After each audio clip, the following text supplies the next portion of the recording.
We got a good team out here today.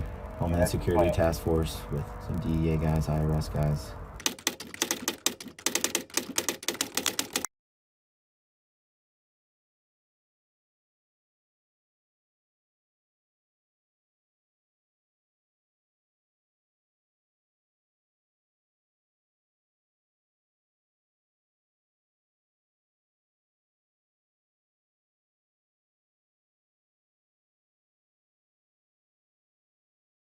Do you worry that we're getting numb to this? Yes. Every single day I worry about that. What are you seeing in your immigration law firm? Yeah, so it's been very hectic. We're getting a lot of inquiries from people with detained family members. We're still seeing a lot of detentions in Columbus. Yes. I'm not sure that I believe that Operation Buckeye is over. The question of who is here legally is a complicated question. If you violate the terms of your visa can be revoked. So if you violate the terms of your visa, that can be an overstay, that can be working when you're not supposed to. Even if you apply for something, even if you have something in process, you're still at risk of detention. Some people are even getting emails saying your visa's been revoked without giving a reason or rationale. Are we seeing a lot of ICE bonds being revoked just because? Yes, I have seen some revoked just because, and when they're trying to meet quotas, they simply take whoever is there. And if you're there for your check-in doing what you're supposed to do, ICE will say, oh, we didn't detain enough people today.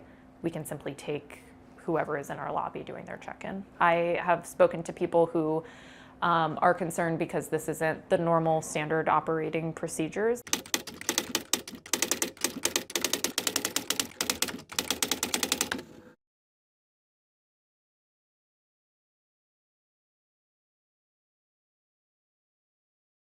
Do people have an honest fear that if they were to be deported back home, they could be harmed or killed? Yes.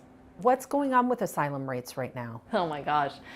Oh, that's such a big question. The problems that we're seeing are judges that used to be pretty reasonable, maybe had higher grant rates, are for the most part denying. They're just denying everything that comes in front of them. There's a lot of things that are happening right now at the court that leads me to believe that these aren't fair proceedings anymore.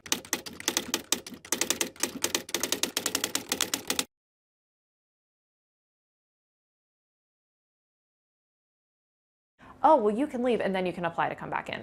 No, you can't. That's just a fundamental misunderstanding of how immigration law works. Mm-hmm. You would have to just literally not know how it works whatsoever to think that that would be a valid way to come back in. How many who are being detained actually have money to fight?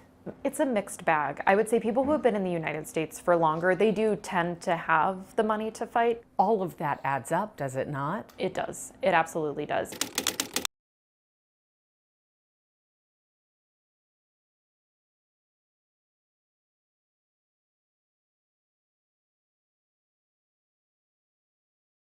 The immigration courts fall under the Department of Justice. ICE doesn't contact us to say, hey, I know this person's represented, we've detained them. I don't know any immigration attorney who is happy right now. We are all basically fighting what feels like a constant change in law and policy. And how can you have a real conversation with anybody about immigration if they don't understand that the system does not work?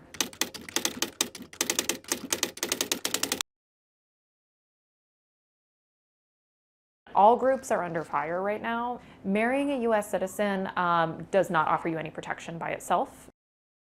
2 months to the week. We got a good team out here today. That's when ICE posted this video listing Columbus, even though palm trees, which are not native to Ohio, are seen in the footage.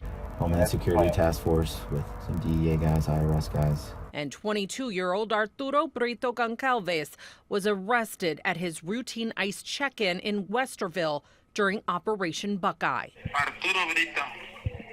An inmate at the Butler County Jail, Ohio. I spoke with Arturo by phone in December, days after his arrest. The asylum seeker with no criminal record has a credible fear of returning to Venezuela and remains behind bars today. However, his paperwork shows he admitted to working on his tourism visa on a prior visit here, and U.S. agents said that made his visa invalid when he returned to America 2 years ago. He was provided a bond then and instructed to check in regularly. And up until his arrest, That's what Arturo said he did. What I do for be arrested, like what is my crime or something like that. And he told me, no, you enter illegal to this country. To fight off a Venezuela return, his family had started a GoFundMe page to pay for more than $10,000 in legal fees, as they're now taking their case from immigration court to federal court. They can petition to a judge to have the person who's detaining them explain why they're being detained. The federal petition is called habeas corpus, and immigration lawyer David Dawson from the Simakovsky law firm tells me these petitions are being used significantly to fight the high volume of detainments and deportations. I believe the federal courts are expending more resources on these, which of course takes away their time and attention from other appeals. Dawson nor anyone from the Simakovsky law firm is representing Arturo or his family.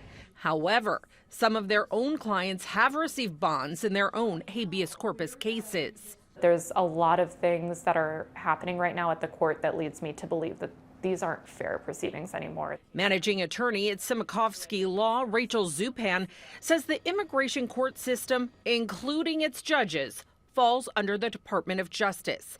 And federal agents who have made the 155,000 immigration arrests since October are working under quotas. But we have talked to people that we know who work for ICE who have said that they have quotas. And are they telling you this because they're concerned? Yes.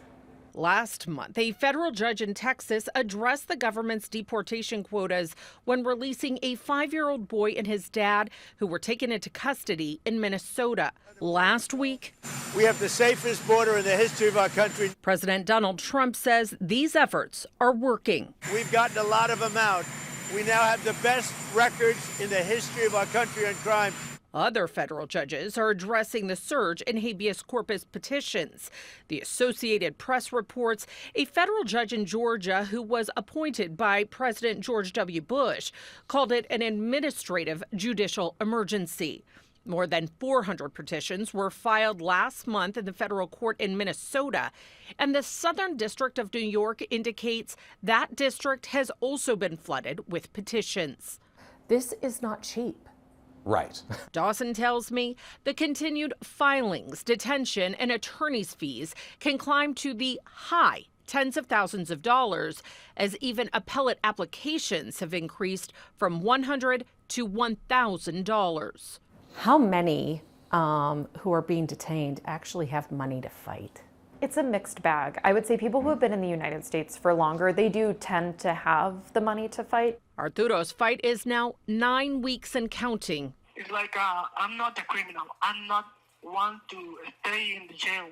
With his ICE holder still in place at the Butler County Jail. If you try to fight, what really are your odds for success?